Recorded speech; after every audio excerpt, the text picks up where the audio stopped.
I'm Thomas Mical, and I have a lot of degrees in architecture, and I've taught architecture around the world for many decades. I want to highlight some things to look for if you're looking for an architecture design school. One of the best things to do is to look at the student work coming from the institution you're interested in. The student work often tells you everything, not simply what they value, but how things are made and what is considered important. You can tell from the student work if it's the sort of place you would want to be. Many years ago, Harvard did a retention project to figure out how to keep beginning students in university. They found the most important criteria was if students spent time with people that were dissimilar to them. So the important thing to look at in schools is student diversity. Not just where they come from, but what they think and where they want to go.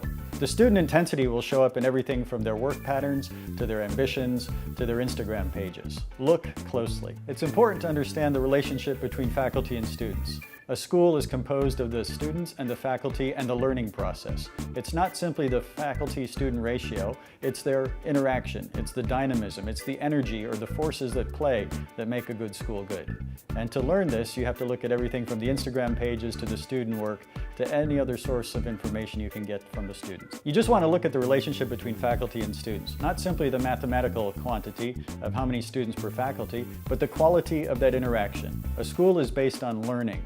And it's important to understand not simply who the faculty are, but what they convey in the class. If the students can tell you what gets the faculty excited, what research they're working on, what projects they've built, and the opportunities that they're presenting, then it's probably a good school. The best teaching in a university is informed by research. In design schools, this means also critical and creative practices, how those trickle down into the everyday interactions, the subtle changes of direction in the work process, and the types of questions that are asked.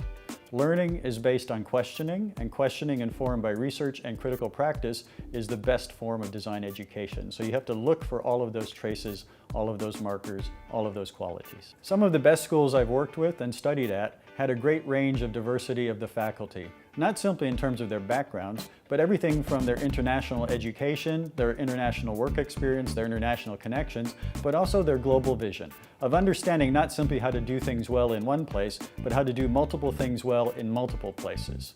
In a contemporary society, the architect and designer has to be equipped to come up with multiple solutions and think globally to act locally. To accomplish that, you want to go to an educational institution that prioritizes those two types of knowledge, the local and the global. And if you can master both of them, you'll be a great designer. Some of the most valuable information you can learn about an architecture and design school is the actual process of how you learn.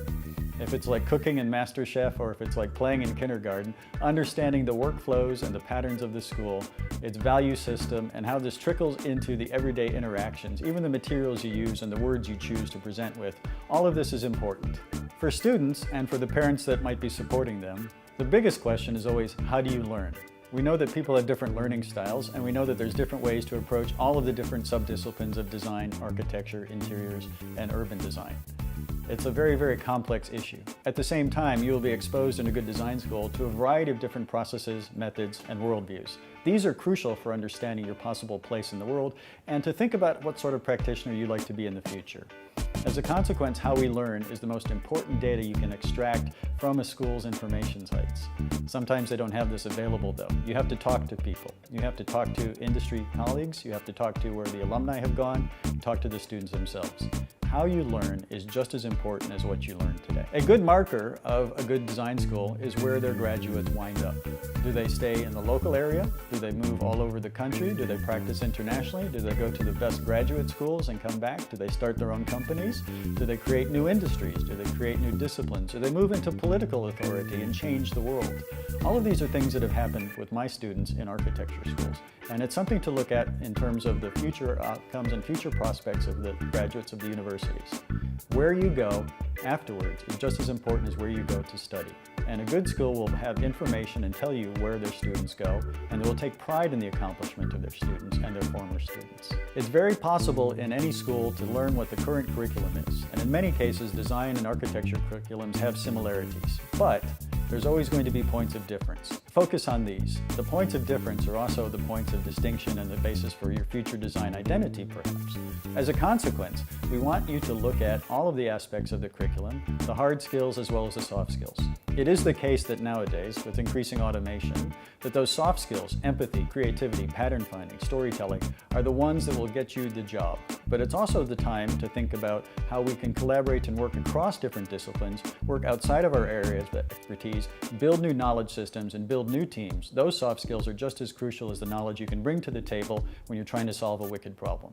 For that reason, you want to look at schools that prioritize soft skills and have a track record in that area. It's very hard to tell the difference between the value and the cost. We know that for all that you invest in education, it pays itself off many times over. But there's also a non-financial consequence. The values of a school are clear in all of the day-to-day activities, in the outcomes of the graduates, in the work they do, and the imprint they leave on the world. If the school is focused on social justice, if the school is focused on equity and inclusiveness, if the school is focused on sustainability and ecological issues, there's a much greater prospect that you'll find other students in other fields working in similar issues, and they will be future collaborators. You want to find a school where the value that is being created is being driven by the students and not simply handed or dispensed to them. Because the value has to do with long-term sustainability, intellectual, economic, and social. And this is an important part of not just design schools, but how design schools contribute to the larger intellectual ecology of the university and society as a whole.